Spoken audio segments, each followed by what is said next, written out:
Les histoires de Par-delà les étoiles de William Arnaud Clément. D'après Yunai, la web-série. Il était une fois, dans un coin reculé de l'océan céleste, le capitaine Keeper naviguait sur son vaisseau stellaire, le Piranha rouge. Ce capitaine, à la barbe grisonnante et aux yeux perçants, portait en lui le poids des étoiles. Depuis des années, il traversait les galaxies, non pas pour conquérir le monde ou amasser des richesses, mais pour trouver le centre de l'univers. Ce point mythique, où toutes les choses seraient révélées, où tous les mystères seraient dénoués. Un soir, alors que le vaisseau flottait dans un vide infini, il aperçut une petite lueur orange, virevoltant dans l'espace. Intrigué, il manœuvra son vaisseau pour s'en approcher.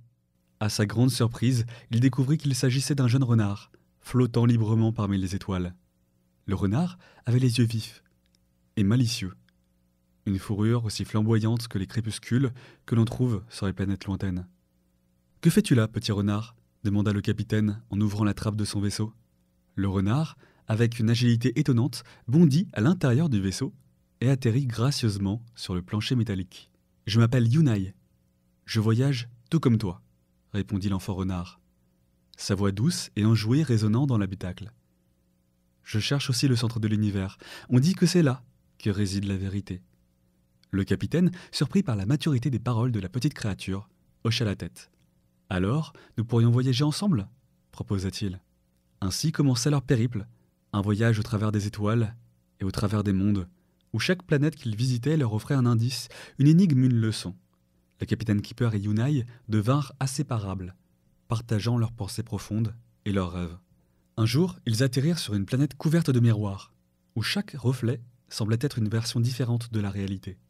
Là, ils rencontrèrent un vieil ermite qui leur dit « Le centre de l'univers n'est pas un lieu physique, mais un point de convergence. C'est là où toutes les choses se rencontrent, où toutes les vérités se rejoignent. » Le capitaine fronça les sourcils, perplexe. « Mais comment peut-on trouver un tel endroit ?»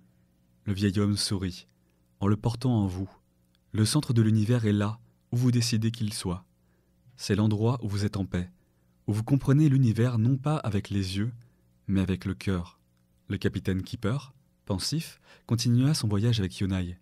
Ils visitèrent encore de nombreux mondes, mais l'idée du centre de l'univers changea peu à peu dans l'esprit du capitaine. Il réalisa que ce qu'il cherchait n'était peut-être pas un lieu précis, mais une compréhension, une harmonie intérieure.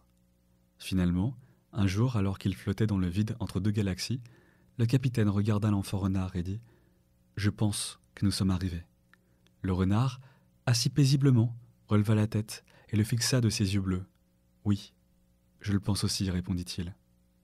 Le capitaine se rendit compte que le centre de l'univers n'était pas un point sur une carte stellaire, mais un lien qu'ils avaient forgé, la sagesse qu'ils avaient acquise. C'était l'acceptation que le voyage en lui-même était la destination.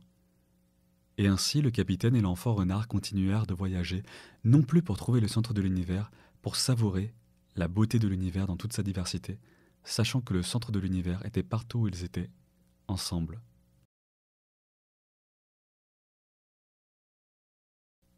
William Arnaud Clément, griffure.org.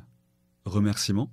CEFAC, Radio Universitaire, UDES, Université de Sherbrooke.